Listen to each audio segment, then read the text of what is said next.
जय गजानन. आजच्या या भागात आम्ही तुम्हाला दोन महान संतांच्या अद्भुत नात्याची कथा सांगणार आहोत. शेगावचे संत श्री गजानन महाराज आणि दुसरे संत ज्यांना बाह्यदृष्टी नव्हती पण दिव्यदृष्टी होती, प्रज्ञाचक्षू श्री गुलाबराव महाराज. या दोघांमधील प्रेम आणि परस्पर आदर ही कथा आजही भक्तांच्या हृदयाला स्पर्श करते. श्री गुलाबराव महाराजांचा जन्म इसवी सन 1881 मध्ये माधान येथे झाला. बालपणीत चुकीच्या औषधोपचारामुळे त्यांचे डोळे गेले आणि ते आंधळे झाले. आईचे निधन लहानपणीच झाल्याने आजीने त्यांचे संगोपन केले. आंधळे असूनही ते डोळस माणसाप्रमाणे वागत, धावत, खेळत आणि भविष्यवाणी करत. बालपणीचा एक अद्भुत प्रसंग आजही लोकांच्या स्मरणात आहे. खेळता खेळता कुणीतरी त्यांच्या डोक्यावर टोपी फेकली.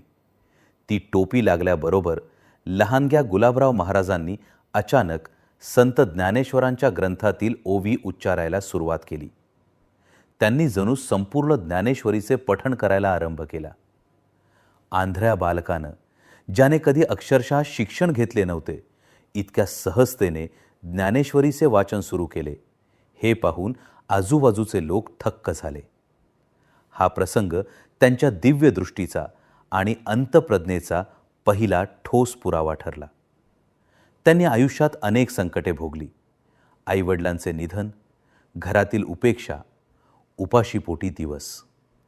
तरीही त्यांच्या भक्तिभावात व ज्ञानलालसेत फरक पडला नाही. त्यांनी पत्नी मनकर्णिकेला शिक्षणाची व्यवस्था केली आणि स्वतः भक्तांना मंत्रदीक्षा देऊ लागले. त्यांनी पुराणांबरोबर कुराण व बायबल यांचा अभ्यास केला. समाधी व मानसपूजा करताना त्यांच्या सभोवती सुगंध दरवळत असे. श्री गुलाबराव महाराजांनी स्वतःच संत ज्ञानेश्वरांची कन्या समजून श्रीकृष्णाशी विवाह केला. गळ्यात मंगळसूत्र, कपाळावर कुंकू, केसात वेणी धारण करून त्यांनी गोपीवेश स्वीकारला. ते दरवर्षी आळंदीला वारीस जात. हरदा येथे गोंदवलेकर महाराजांशी त्यांची चर्चा झाली. गोंदवलेकर महाराज नामस्मरणाला प्रधान मानत, तर गुलाबराव महाराज वेदांत चिंतनाला आवश्यक मानत. श्री गजानन महाराजांशी त्यांची दोनदा भेट झाली. पहिल्यांदा रेल्वे प्रवासात ते अचानक उतरून शेगाव मठात गेले व महाराजांना भेटले. दुसऱ्यांदा आळंदीवरून परतताना त्यांनी श्री गजानन महाराजांना भेट घेतली.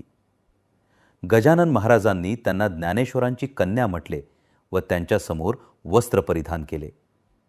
या भेटींमध्ये दोन्ही संतांनी परस्परांबद्दल आदरभाव व्यक्त केला. श्री गुलाबराव महाराजांनी 128 ग्रंथ लिहिले. त्यांच्या शब्दात सामर्थ्य व दिव्य दृष्टी होती. ते पुस्तकाला स्पर्श करून त्यातील तत्वज्ञान सांगत. त्यांनी अनेकांना भक्ती मार्गावर आणून कल्याण केले. अखेरीस त्यांनी 20 सप्टेंबर 1915 रोजी देहत्याग केला. ही होती कथा दोन महान संतांची, शेगावचे श्री गजानन महाराज आणि प्रज्ञाचक्षू श्री गुलाबराव महाराज. त्यांच्या परस्पर प्रेमाची आणि आदराची. आम्ही तुम्हाला अशाच आणखी सुंदर आणि सत्य कथा घेऊन येऊ. जर ही कथा तुम्हाला आवडली असेल तर आमच्या यूट्यूब चॅनलला लाईक, शेअर आणि सबस्क्राईब करा. तुमच्या पाठिंब्यानं आम्हाला अधिक ऊर्जा मिळते आणि आम्ही तुम्हाला आणखी प्रेरणादायी कथा घेऊन येऊ. जय गजानन.